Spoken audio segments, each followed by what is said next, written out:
Welcome back. In this episode, we build a super fast multi-smelter capable of smelting a stack of ingots in only 6 seconds. And we upgrade our resource gathering with Flux Sieves. This is Star Technology. Let's get into it. So I think it's time to give the multi-smelter a go. So this is a multi-block. Looks like this. I was thinking of building two, because these can be configured to run as an electric furnace or an alloy smelter. And I have need of both. Need two of these controller blocks. We're going to need the heat-proof invar casings. So I've made a bunch of those before. And then the crypto nickel. Luckily we saved those from before.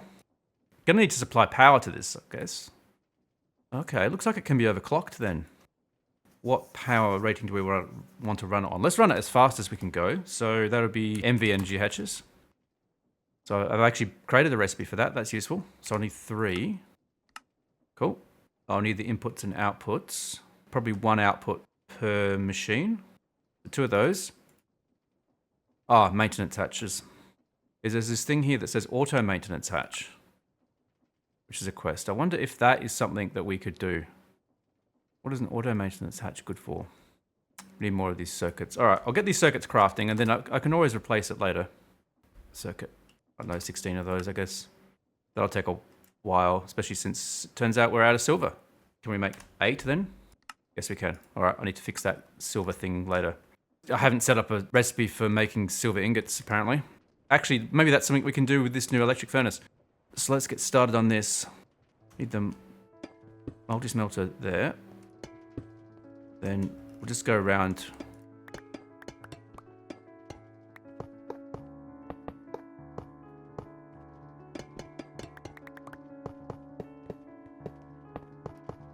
Okay, and the coils.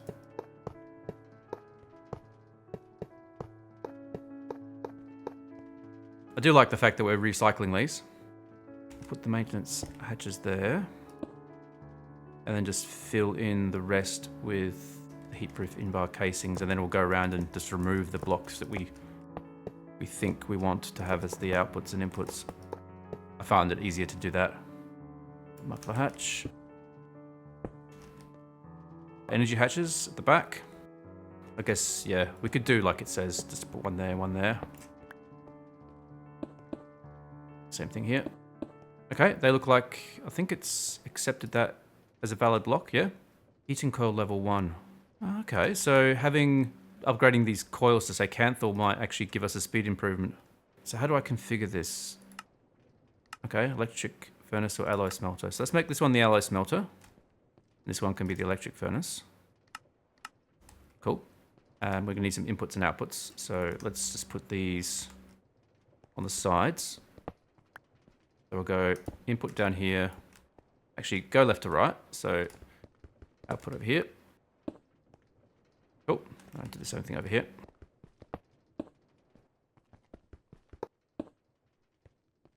Okay. Let's try how quickly it can do some silver. Grab a stack of silver dust. Oh, hang on. I haven't hooked up the power yet. Minor. Just a little detail. Didn't really think about how I'm going to get power over here.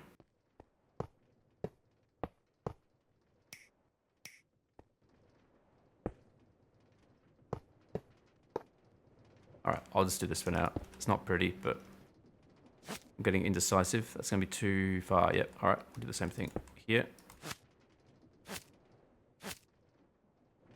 And then from there, I think I can reach it over there. No, not quite. Alright, I've got one more connector, so that's alright. This is not great, is it? Oh, that's alright. We'll fix it later. I just want to try this new machine.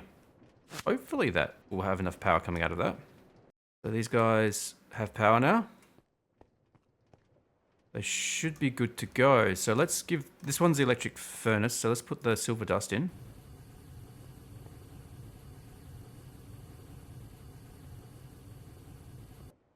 Okay, that's really fast. So it did half a stack in 3 seconds. That is absolutely brilliant.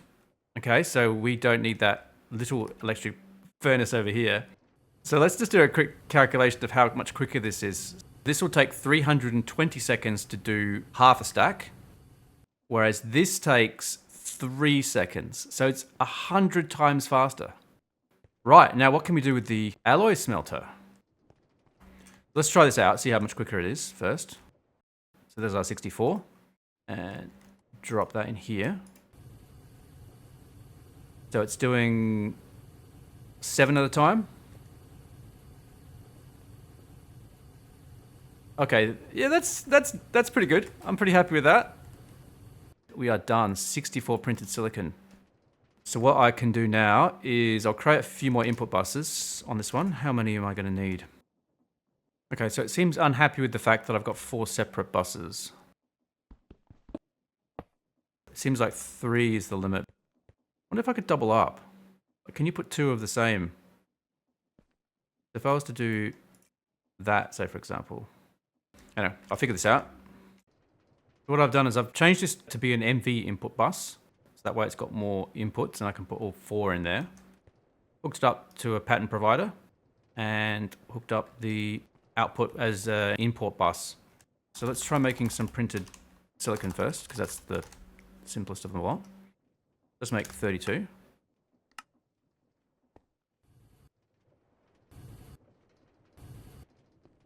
Okay. So it's so fast, it's just, they're trickling in one at a time. I wonder if we can make them work in bigger batches. Because it seems to be able to do it in parallel. Because it could do 7 of them at a time before. Okay, that's fine. Now I just need to hook up the electric furnace in the same way. We need a wire to hook it up. And we need to grab the patterns out of the electric furnace, because we're not going to need that anymore. While we're at it, let's make that silver one. Cool. So the reason why I'm using these smaller ones is that just so that it's not cluttered to get through here.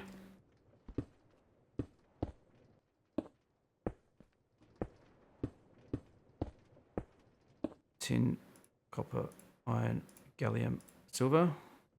So let's request something like some more of that silver. Let's do 64. Start. That's pretty quick. I need to put an upgrade on this just to pull it out quicker. There we go, acceleration card.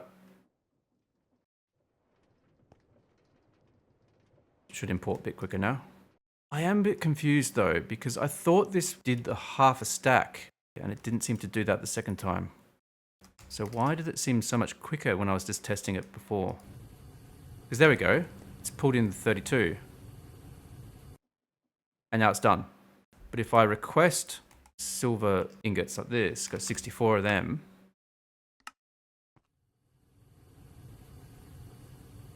it's pulling them in much slower. It's like a different recipe. I wonder how that works. I mean, it's much faster than it was, but it's not as fast as it could be. Okay, so I've got a little bit of an idea. There seems to be a very clever multi-block that depending on the number of items that come into here at once, it runs different recipes internally. And it's just hit me that the recipe I've set up, or all those recipes, is just 1-to-1. What if I change them to be, say, 32 ingots at a time with 32 dust? Let's give this a go. So what if I change this to 32, becomes 32. And now, if I request, say, 64 ingots. Now previously this took, I don't know, 30 seconds or 40 seconds or something to produce the whole lot. You can see it's doing the 3-second. And that's it. It did the whole lot. All right, brilliant. That solves the problem. Now I just need to re-encode all these other patterns. We want to be able to get this energy hatch so we can start overclocking some things. But I think as a first step, I think we need these LPIC wafers. Now I had a look at this earlier. We need these glass lenses, which apparently you can only make by bathing them in a chemical bath with orange dye and a glass lens. How do you make a glass lens? A glass pane in a lathe. Glass pane. Okay, just cut. Okay, let's get some glass and just do that quickly. Glass cutter. Okay, so I got my glass pane. Oh, and some spare silicon wafers, that's useful. That's pretty slow, okay. And a bit loud. So I need to figure out this orange dye. So I need a chemical bath. Oh, okay, that's not too hard. How much orange dye am I going to need? 288. Okay. We just need one piece of orange dye, bit of salt, bit of sulfuric acid in a chemical reactor. Okay, do I have any orange stuff? No. Actually, heading back over here. No, but I do have a red flower and a yellow flower, so I guess I'll just steal those. And there's a crafting table. Red dye, yellow dye, orange dye. Need some salt. I think it was 2 pieces of salt and some sulfuric acid.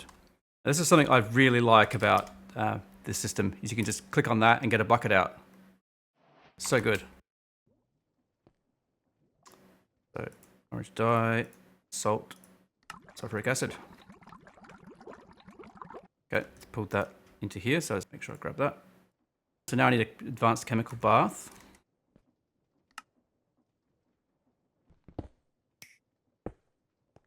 Okay, yep, glass lens.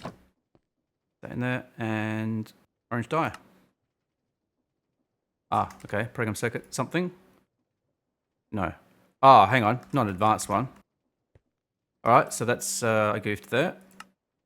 I need to put it into a bigger one. This one. And there. And now we have the advanced chemical bath. Slot this in here. Powered up. Don't need a provider for it at the moment because we'll hook it in at some point. And then do that. There we go. Glass lens. So we need to use silicon wafers, the glass lens, in the laser engraver. Now, do I have a spare laser engraver or do I need to build another one? Those 2 are there. Okay, I need another one. And done. Put that in. Glass lens. That should be good to go. Oh, hang on. No. Tell this to auto output upwards. 45 seconds. That's not great, but it is what it is. Put that in there. Now we should be able to request an LPIC wafer. Let's make, what, 8? Be slow. So this is probably one of the worst recipes for circuits that we have, because this one is just 1-to-1. Or the sapphire lens one. Oh, that's also 1-to-1. Wow, our yields for things are terrible, aren't they? It'd be good to get some of these. Maybe this phosphorus doped wafer sometime soon. It's going to require a clean room though. What do we need for a clean room? So I think that's in the EV tier, but I'm just curious. But it's a multi-block with loads of pieces. Let's have a look at some of the other blocks. So what's that block? Clean room. That's the actual multi-block, I think. Okay, that's all easy. And what are these? Filter casings. Okay, that's doable. So we might as well encode that as well. I know that we're not going to need this for a while, but it doesn't hurt to think ahead. What else do we need? Plascrete, that's right. And iron doors, apparently. Why does it say we need 2 doors? I only see 1. HV diode. Oh, okay, that's not too bad. Maybe I should start thinking about plascrete, because we are going to need it. We make it from liquid concrete, and that looks like it's going to be slow. 10 seconds to make 2. Steel frames, polyethylene sheets. I think we have a process for making polyethylene sheets already. We do. And what was the other thing? Concrete. Some kind of concrete. Liquid concrete. So how do we make that? Stone, marble, gypsum, and water. Clay and stone. Stone, calcite, gypsum. We've got a few options there. This is the fastest. Obviously, we can make loads of clay dust easily. Stone dust, I've seen it as a byproduct of various things. Okay, plascrete is not too hard to make. Why don't we make a stack of that? We've got these LPIC wafers. Let's grab one of those. And then the final thing is in a HV cutter, which we don't have yet, which means we're going to need a new type of buzzsaw blade, blue steel. So how does one make blue steel? It's going to have to be the electric blast furnace, isn't it? Yeah, blue steel dust. Might be useful to make some of this now while we're waiting. Blue steel, brass, black steel, Steel. Okay, rose gold and black steel are two things we don't have either. Black steel is black, bronze, nickel, and steel. Okay, this is just having a lens, isn't it? The black, bronze, copper, and electrum. Okay, there's a few different things going on there, isn't there? That seems like a thing to work out later. But yeah, that's pretty cool. So we're not going to be able to finish this quite yet. That's all right. We've made really good progress. I was going to make the auto-maintenance hatch. Let's do that quickly. I wanted to see what the effect of that was. Make one of those. Now, if I take this out and put this back in, now we do have to fix everything again. So what if I put an auto-maintenance hatch in instead?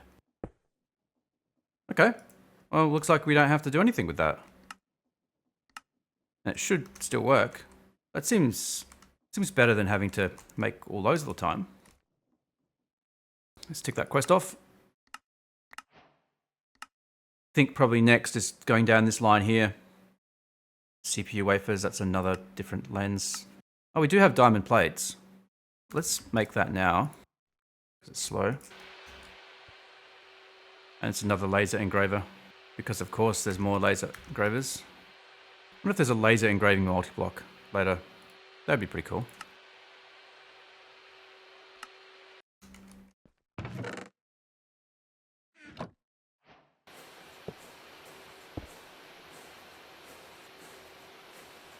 Okay, let's craft one of those. I think the next step is getting this LPIC chip. So we've got the wafer, and now we just need this cutter. So pretty much everything in this is relatively easy. Okay, we can do it, except for this blue steel buzzsaw blade. So I guess that means we're going to have to bite the bullet and actually figure out the blue steel. All right, let's do that. All right, wait a second. Let's be logical about this. Let's just mark that. And now we need the blue steel dust, which is made in a mixer from rose gold and black steel. Rose gold, gold and copper, easy. Black steel from black bronze and nickel. Black bronze is made like that. Now we just need to go back through these. Encode for black bronze. Those numbers right? 3, 2. No. 3, 2. The numbers should add up, so that's a good indicator. Black steel, so this is obviously wrong. 113. Rose gold is just 1 and 4. That's on program circuit 3, that's on 1, that's on 1. And then blue steel dust is also on 1. We need 4 of those and 2 of those. All right, done. So those 3 are on the same machine. Just for fun, the rose gold dust needs to be in an MV mixer. We've got an advanced mixer here. I don't know what these are on. I think this is a 3. No, it's a 2. And so there's the 1. These are slow. I do have a better mixer over here. Let's do that. And then the rose gold needed to be on mixer 3 or something. All right, now we should be able to request some blue steel dust. Let's go with 8. Start. There's a lot of dusts involved in that. That's quite different to the previous tier when we had to make the vanadium steel buzzsaw blade. That was pretty easy in comparison. Done.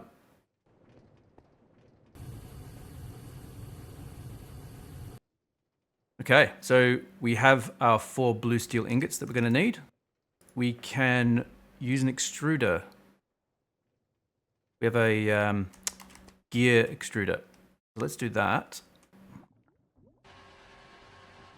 Okay, so we've got a blue steel gear. Now we can make that into a buzzsaw blade by putting it in the lathe. In the meantime, what else do we need to make the advanced cutter? A bunch of stuff that we don't have apparently. So we're going to need gold cable, HV circuits. I thought I made some HV circuits. Did I use them all up already? Probably. Make some of those, make some of that gold cable, HV machine hull, and a conveyor. Glad we've got 5 CPUs. And we need the buzzsaw blade, which is in here. Tempered glass. That's all looking good. And now we just need those two advanced circuits. We need to build that advanced circuit assembler, I think. It's just too slow. That's a quest, isn't it? What do we need for this? Oh, okay, we're missing the same things. What's that? It's an MV emitter. I do have a recipe for that. I should make one. Okay, get some of those going. And then by now, I think we probably have... No, still making those chips. So I think they're getting taken up in this. 49 minutes it's taken for this. So many pieces. I didn't realize the auto-maintenance hatch was so crazy. Hopefully this new circuit assembler will alleviate that bottleneck. Yeah, this is unacceptable. 40 seconds per craft. Once we have that circuit assembler, we can start doing this. This is a way to make the LV circuits cheaper, I think. Oh, hang on. This requires a clean room. Wrong one. Okay, this one. So it's only 10 seconds, which I think is how long it takes normally, but this is capacitors, transistors. All right. Are these ready yet? Why not? Why is it taking forever? Because it needs so many of these. Really need that advanced circuit maker, don't we? Well, one of the auto maintenance hatches has been built. It's only taken 56 minutes. Something has gone slightly wrong after all of that. So frustrating. Okay, cancel that, cancel that, cancel that. Let's make that advanced circuit assembler and free us from this insanity. There we go. I think we should be able to do that request and it should be quicker. Let's try 4. Okay, that's much better. It's 20 seconds per craft now instead of the ridiculous thing it was doing before. We should be able to build that advanced cutter now. Done.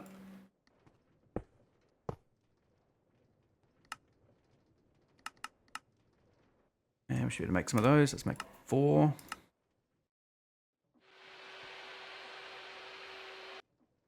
So one of the things that was a real bottleneck with our crafting of the HV circuits was the fact that the HV circuits require MV circuits and they are made in the same circuit assembler. But hopefully we've fixed that now. All right, so I can grab that. Here's all of the parts for that. So now we can make the HV energy hatch as soon as we can make some sodium potassium and a high voltage coil. We unlocked the Flux Sieve last episode. So I think it's probably about time that we get these Flux Sieves set up. Like what we'll do is we'll totally replace the existing system we have for gaining resources. I've done some calculations and I've worked out that we're going to need about 15 of them laid out in a grid like this. So across the back, we'll have 5 Flux Sieves dedicated to blackstone. In the middle, we'll have 3 for sand and 2 for dust. And across the front, we'll have 5 which are responsible for the gravel. The idea is that we have access to 5 different meshes. Well, at the moment, we have access to 4. But we'll have access to a 5th pretty soon. So we've got string, we've got flint, we've got iron, diamond, which we just unlocked, and emerald, which will come a bit later. This will sieve all the resources that we can possibly get from cobblestone or blackstone. So with that in mind, I wanted to upgrade our production of those resources. So if you recall from, I don't know, maybe about 5 episodes ago, geez, time flies. This is the setup that I created for generating the various resources that I just described. And this is our setup here using the igneous extruders. Now that we have access to this infinite cobblestone cell, we can do that a little bit better. And also we want to change this system to be AE2. This is for our power production. This kinetic sieve here, which is sieving the sand, which is being produced there. I'll leave that here, let that continue doing its thing because it seems to be working quite nicely. But what I've done is I've created this system over here. I created it off camera because it was just a little bit fiddly and really there's nothing new in any of this build. I like to show things that are like new or novel that I haven't shown before. But yeah, the basic principle, what we're going to have here is we've got 4 interfaces here that will import cobblestone into these 4 forge hammers. I've decided to use advanced forge hammers because they will produce 4 resources a second. I've done the maths and my target speed for each of those Flux Sieves upstairs is 1 resource per second. For that to happen, we have to supply it with 1, say, gravel per second. So what I've done here is I've worked out yeah, there's 5 machines up there that will require gravel, so we're going to need 5 gravel per second. But sand requires gravel as well. These will be hooked up with storage buses, and when we build the Flux Sieves, they'll import the resource that they need. So this will be the storage for those. These are only oak drawers because, well, we don't need huge amounts on stock because we'll be using them pretty much immediately. I was going to configure these with void upgrades, but then I realized because this whole section here is not inside the AE2 network, insofar as once AE2 pushes something into this interface, it can't see what's in here. These machines will stop automatically when these fill up. So what that means is hopefully these won't be running constantly. Not that it matters because I don't think they consume much power, but it'd be nice to have like a system that's not like just constantly on, just trying to make resources that are being burned, essentially. It's just a standard setup. We've got each of these pushing into these pipes, going into there, pushing into each other. Same setup over here for Blackstone. So I've hooked it all up. The only thing I haven't done is configure each of these interfaces to import the resource it needs. These actually don't use much power, so I've just gone with the signal and wire. What I've got up here is an energy converter, like you would expect, and a flux cell. Now, the reason why this is here is because the energy pipes from pipes don't connect to a energy converter. I should probably mention they seem like they connect. They will actually plug in, but no power will be transferred for whatever reason. So unfortunately, you have to go through a flux cell. Flux cells aren't too expensive, at least, so that's something. Decided to use this energy pipe just to try it out. I've been looking into different ways of transmitting RF power in my base. As you can see, it's getting a little bit messy with these wires. I don't like it. There's a bit of a gap at the moment in terms of power transmission in these mods. So we've sort of reached the limit of what this connectors and overcharged cable can do. And we really need to be able to transmit tens of thousands of RF per tick. Like these kind of tap out at 8,000. We'll see how we go, I guess, because this is producing a lot more than we need. And you can upgrade these energy pipes. At the moment, they're doing 8,000 RF per tick on each of those.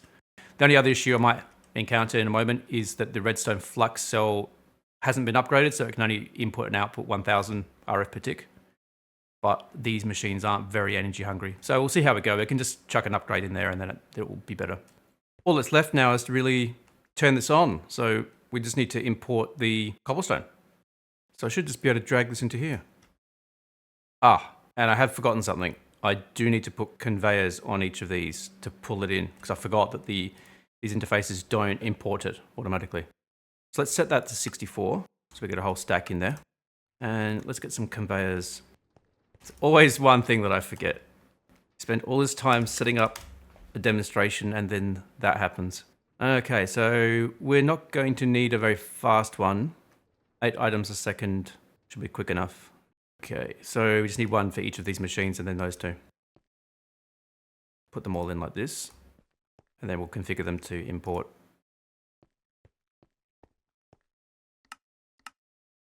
Import. There we go, look at that.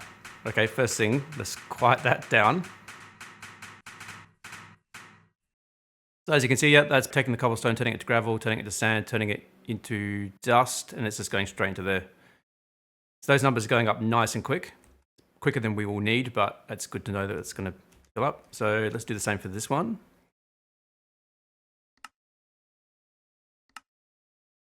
To import. All right, and that's producing the sand. And that's making gravel. And that's making gravel as well.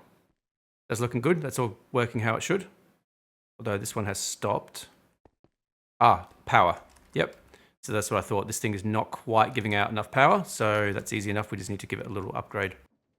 What we can do, on the power page here, the power quests, there's a few things here. So we've been working with the lapidary dynamos, obviously. We've got the upgrade kits as well. We can actually put an upgrade kit into the flux cell, but we can also explore some of these. So these are different ways of upgrading the flux cell. The LV upgrade kit, what it does is it multiplies capacity and transfer speed by 4. Each of these does it slightly differently. The expanded RF coil gives 4 and 4, so essentially it works the same as the upgrade kit. Stabilized RF coil gives 6 times capacity but 2 times transfer. And then This one here does the other side, so 2 times capacity, 6 times transfer. So technically, this is probably the one we want because the capacity of that cell, we're not even using it. It's just a way of transmitting from one power system to another. So we can probably use this one and get 6 times transfer speed. So how do we make one of these? Gold, silver. Okay, that looks pretty easy. Build one of them. Okay, so this, we can just pop in here. Like that. So now, as you can see, it's doubled the capacity and it's allowed us to now increase the amount that comes in and out. So this should be happy, which it is. Okay, so I guess we need to just do the same thing here. So this is we blackstone. Now we don't actually have a source of blackstone in the system. So what we'll have to do is hook up the igneous extruder. And those conveyors, I just need to tell them to import. Okay. Why did that make gravel? That's strange. Hang on, what am I doing wrong? Ah, okay. I goofed. It's not forge hammers. It's macerators. Let's just get rid of this. Pop those in there. And import. Yep, okay, that's what I need to do. So that's now making that. So what we need now is a system to get blackstone over here. That igneous extruder there, that's going to need an upgrade. So this should produce about 16 every second. And now we just need a way of getting that into our system. I guess we could put a storage bus directly on here.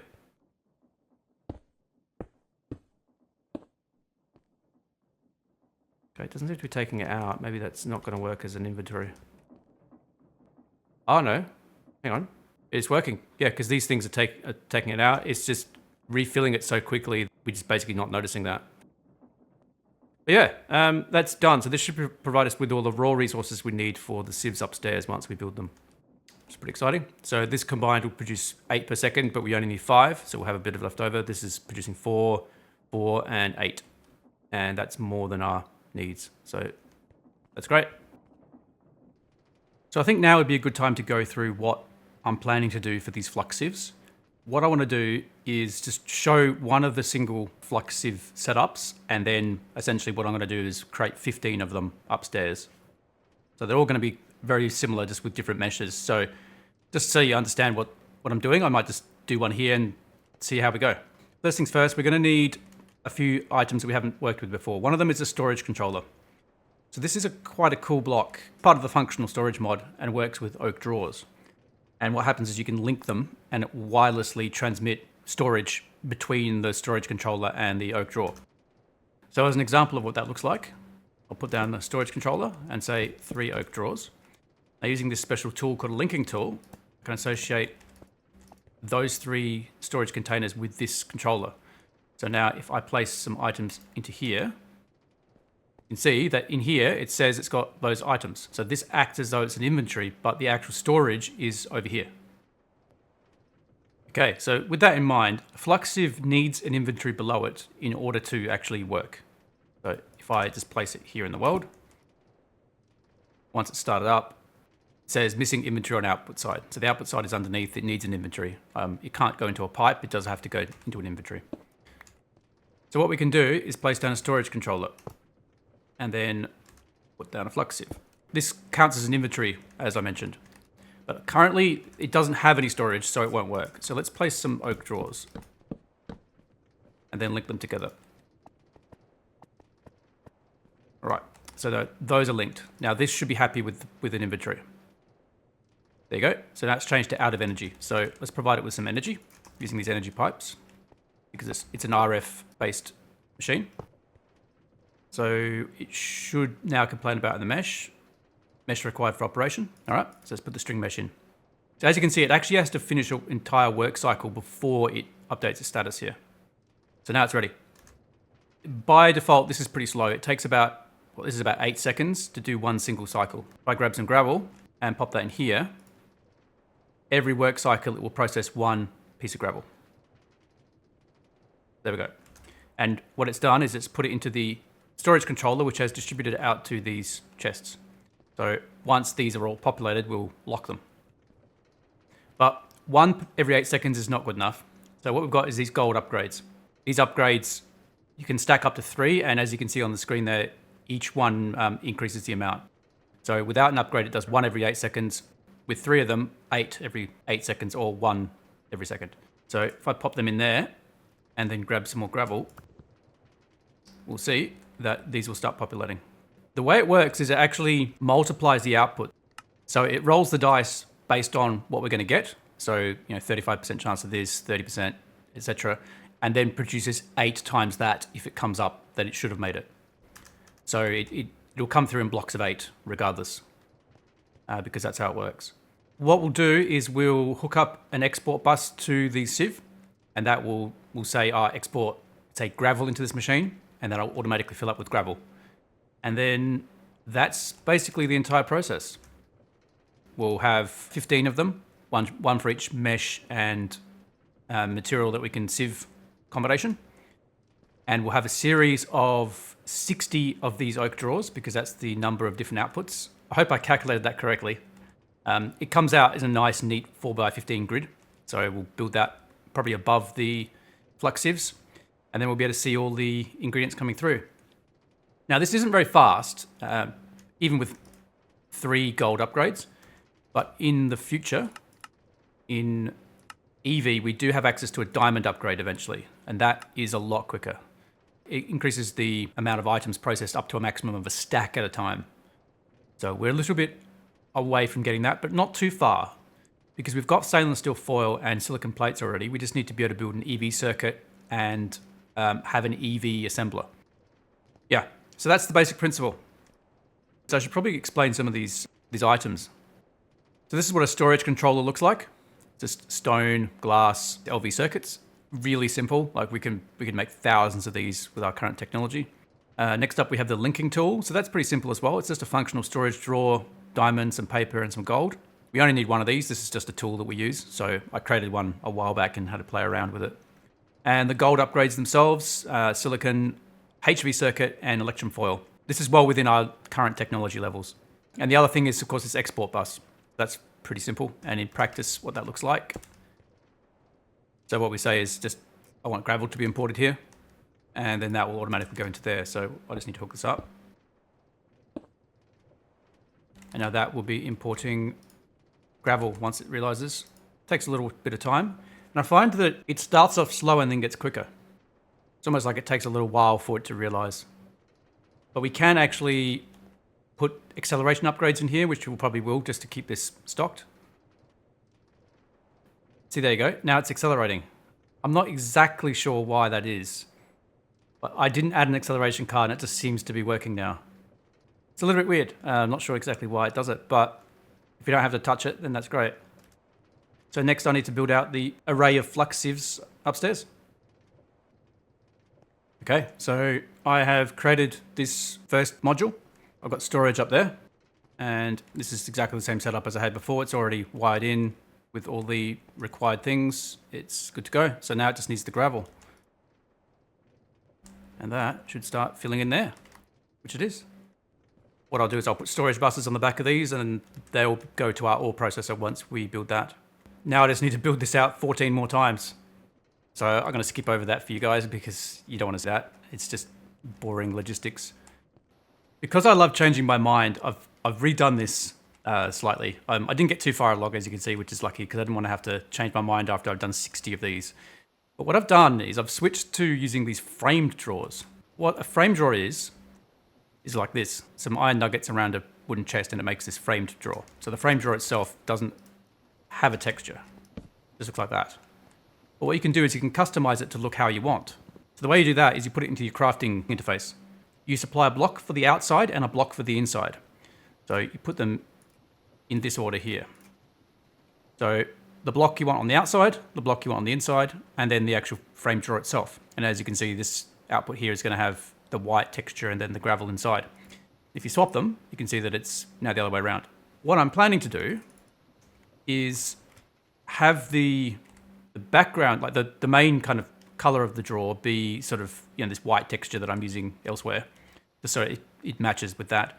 But the background is going to be the material type that's being sifted. At a glance, it will tell me which of the resources we're getting it from. So in this case, gravel, and then I'll do sand and dust, etc. I thought that might be kind of cool to play with. I'll see if I actually like the look of it, but we'll keep going like that for now. Okay, we're done. So astute viewers will notice that this has actually shifted slightly to the left. I realized I placed it in the wrong place. I had to move it 2 blocks to the left, which caused all kinds of problems with linking the storage containers. But it's all sorted out now, so it's looking pretty good. This is what the setup looks like here. I think it's actually kind of neat. I've also thought ahead and thought maybe what happens if I want to actually expand this and say double up or triple some of these things. In which case I have actually designed it so it can be stacked upwards. That's why there's a kind of a gap in that area. So that's pretty cool. These 2 here are not actually in use. Currently they're filled up with gravel. They don't have their mesh yet because that's the emerald mesh once we unlock it. This one as well for the blackstone. What's interesting is some of these ones have a very low chance of happening. So this particular one here, so it would be this pollucite. So there's a 2% chance of it dropping. You'd expect about 50 work cycles to even get one. And if we're unlucky, it might take a while.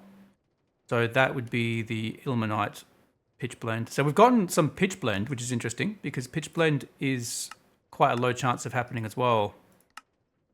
Pitch blend is 2%. So I would have expected that one to arrive. Maybe I've done something wrong.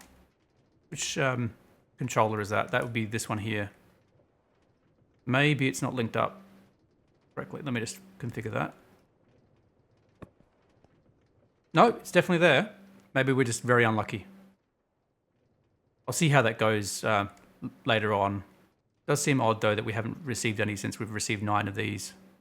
So after a little bit of a break, I came back and the pollucite has come through. So we were just very unlucky before. It's good to know. The system's working. So I think that brings this episode to a close. We're making really good progress on HV. In the next episode, I'm hoping to start moving into some of the EV stuff like the clean room. That looks pretty exciting. Thanks for watching. And if you like this content, don't forget to subscribe. And I'll see you in the next episode. Cheers.